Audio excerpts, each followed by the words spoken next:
Well, maybe we could end the series called The Dynamics of Speaking Truth, or perhaps better said, continue it, by moving to the dynamics of relationship. All of our ways of being, all of our beings together, all of our things that we do have to do with relationship. Our relationship to the world, our relationship to each other, our relationship to our families. Well, relationship, I don't mean to be condescending, but relationship is those relationships that we have. I was attempting to tell a joke there, but it fell on its face. So, relationship, especially in a personal way, the relationship of husband, wife, girlfriend, boyfriend, boyfriend, girlfriend, boyfriend, boyfriend, girlfriend, girlfriend, any of them, all has to do with the old dynamic that we were speaking about, which is speaking the truth. The problem being, we each, as I've said many times in the past, have created for ourselves an image that we project. We want to project the image of being a macho man or a real man. Who knows what a real man is? To some people, a real man is a fellow's down on their knees giving his life to the Lord Jesus Christ. He's got a AR-15 in one hand and the Bible in the other, and he's saying we must have peace on earth. My way. Some people consider maybe being a real man is, well, there's no use in describing all of the definitions of what a real man is. Ask the next 100 people you meet what a real man is, and you'll discover for yourself that you'll probably get 100 different answers. Same thing, by the way, with real woman. Because they're both images, they're both projections. So what happens in relationship, I'm suggesting here,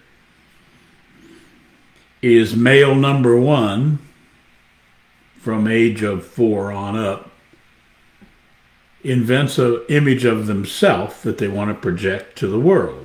And then female number one invents or creates the image that she wants to present to the world. And then they begin projecting each of their images out into the world. And as time goes on, the spider hits the fly, or does it the fly hit the spider? At any rate, there are certain people who are reeled in, if you will, and then they're rejected, and then the next one is rejected, and then there seems to be this pull in and then reject. How many of us have had a number of relationships before we hit the one that perhaps we consider might be the one? And then the problem is, as it was in the beginning, is that we are dealing with two images being projected by a person who cares to create or project an image. They can't be the person that they are. They have to, in the female domain of living, if you will, way of being, they have to hang chandeliers from their ears and put real dark stuff around their eyes and do stuff with their eyebrows, and then put some red, whatever that stuff is, all over their lips, and put powder on it. And maybe it used to be rouge. I don't know whether people still use rouge. There might be a bunch of females saying, what the hell's rouge? maybe not. At any rate, then this female who has all these accoutrements presents herself to the male image who's walking around like a big Hondo fellow, or carrying a Bible in one hand, a gun in the other hand, or whoever or whatever the image that the male is projecting. And then the two of them come together and they have this fire hot thing that happens, and there's a whole bunch of smashy mouth, pinchy tit, and other things happening. And then they get married, which, by the way, I don't know whether you could hear that motorcycle going by or not. Perhaps the greatest mistake we can make, besides belief, is marriage. So the two images join one another. Now here's the problem that happens when two images, people presenting an image, come together to live with one another. It doesn't take long, well, in a marriage situation, anywhere from 6 months to 2 years, they begin to see through each other's image. And then over there is the person who's the female that you considered to be a certain type, if you will. And then she looks over and sees the male that she considered to be a certain type, if you will. And da-da-da-da-da-da. Neither one are the image that they projected. Because all image is a lie. All image is obviously, it's a dream projected into a dream world. Of course, as I've said in our long conversations that we've had in the past about the dynamics of speaking the truth, we all live in a dream world. In order to live in a dream world, we each must project a dream about who it is that we are. So even in our, by the way, this is the only way that a collective dream world can be successful, is for each of us individually to project our own dream, our own image of who it is that we are. For the most part, about 99.999% of the Hondo macho, I'm the strong guy with a Bible in one hand, gun in the other, ready to go kill everybody and let's get a war started so I can be a hero. Those people are the greatest cowards on earth. And the one that would never touch a gun, never stand up and fight, kill, maim, murder, and have self-defense is a real person. Much like that, there was some nutcase who lived about 2,000 years ago, they said, who did all the sorts of things I'm speaking of, projected the reality of who he was, or maybe it was a she. Anyway, you get the point. So is it possible then for us each to do this? And here's the entire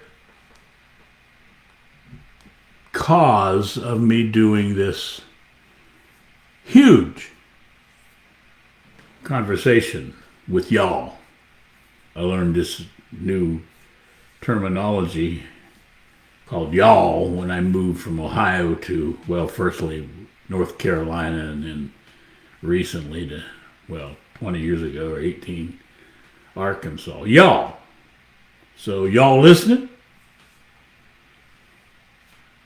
Here's my suggestion, among all my other considerations at the end of my presentations. This is going to be a short one. I don't think it's very long. They tell me that attention span is rather short with robotic people because they already have their own minds made up. They already know everything, so they only listen to see what they agree with and what they disagree with. And if you say too much about what they disagree with, they click off. And if you keep talking long enough, they're going to disagree with something that you said no matter what. So here's my suggestion. Going to be a tough suggestion. And this is a perfect suggestion for any and everyone listening, all one of you, or maybe two. Give up 100% of that which you are. All of it. Because all of it is a lie. All of it is a projection. All of it is what you have invented yourself to be from your thoughts of who it is that you are. Do I need to slow down to say that again? You have invented the image of yourself from the image that you have of yourself. And it isn't real. The greatest gift, matter of fact, it just occurred to me. The greatest Valentine's gift you could give to your Valentine would be the absolute, complete, and total giving up of who you are. All of it. There's a little caveat here that I really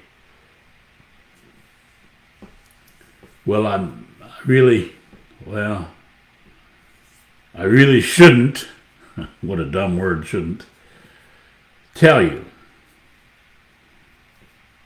So maybe I won't. Oh, okay, I'll say it. You cannot give up what is real. So my suggestion then is this. Give up 100% all of, by the way, not to be condescending, but 100% is all of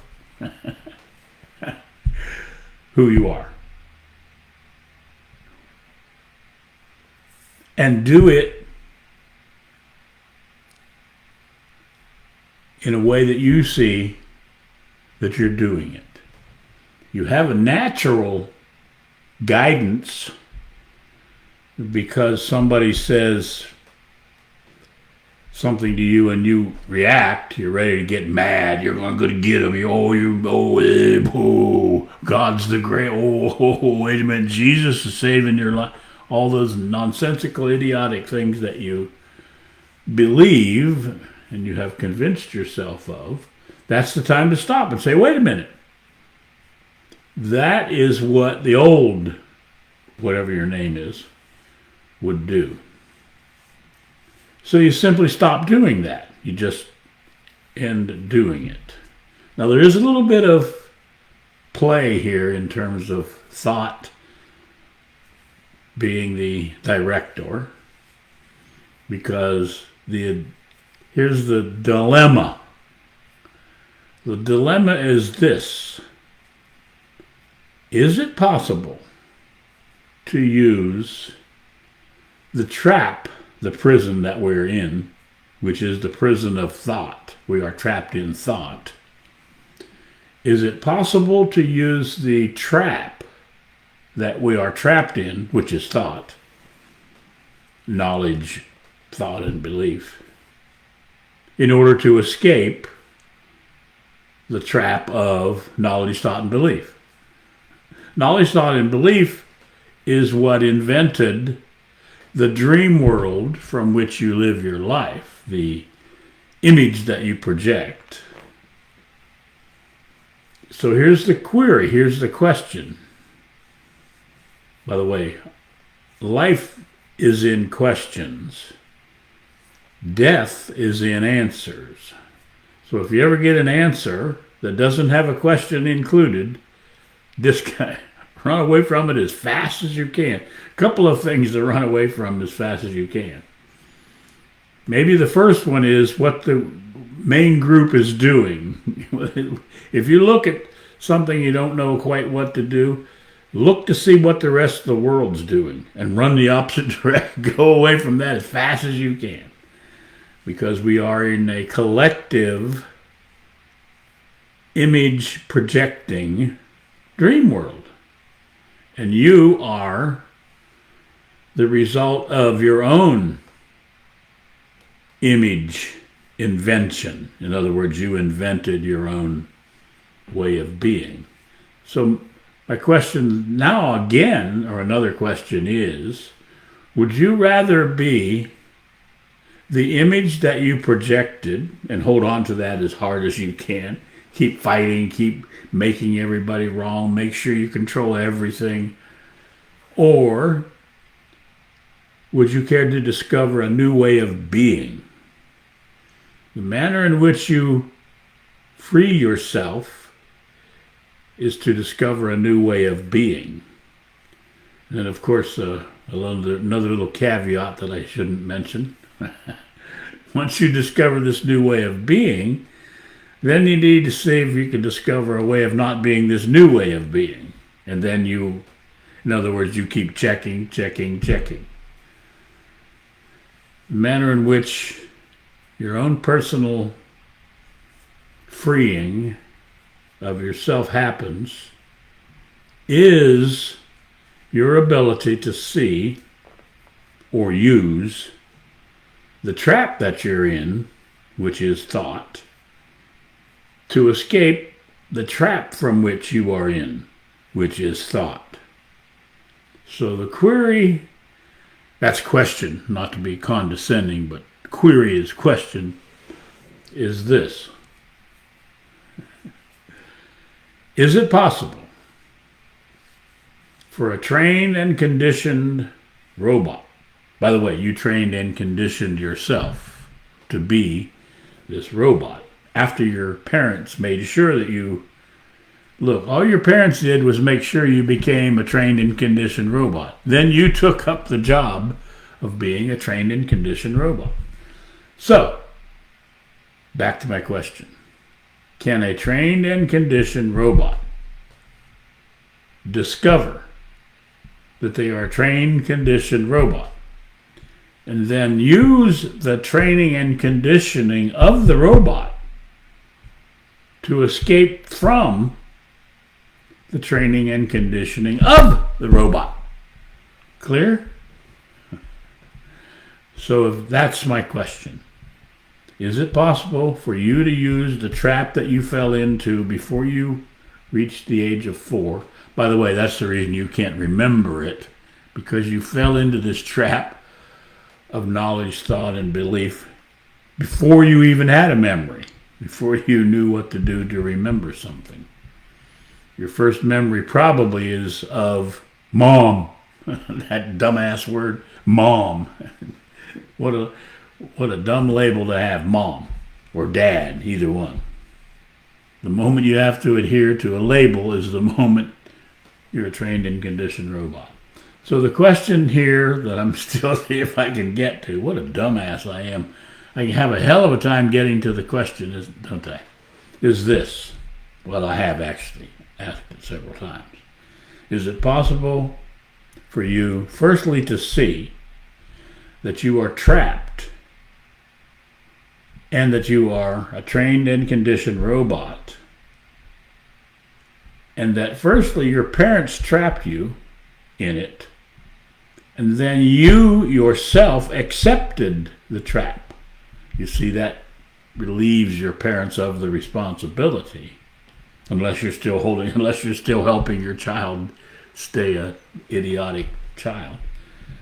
Then you can discover that you are the key. You hold the key to your own prison.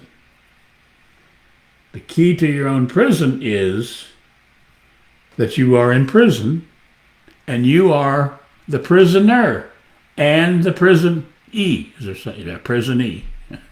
You're the one keeping yourself in prison, and you're the one in prison.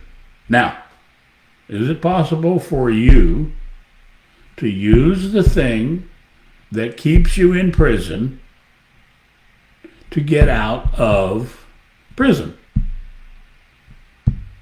perfect experience is sent to each of you for the discovery that you are the image that you are projecting.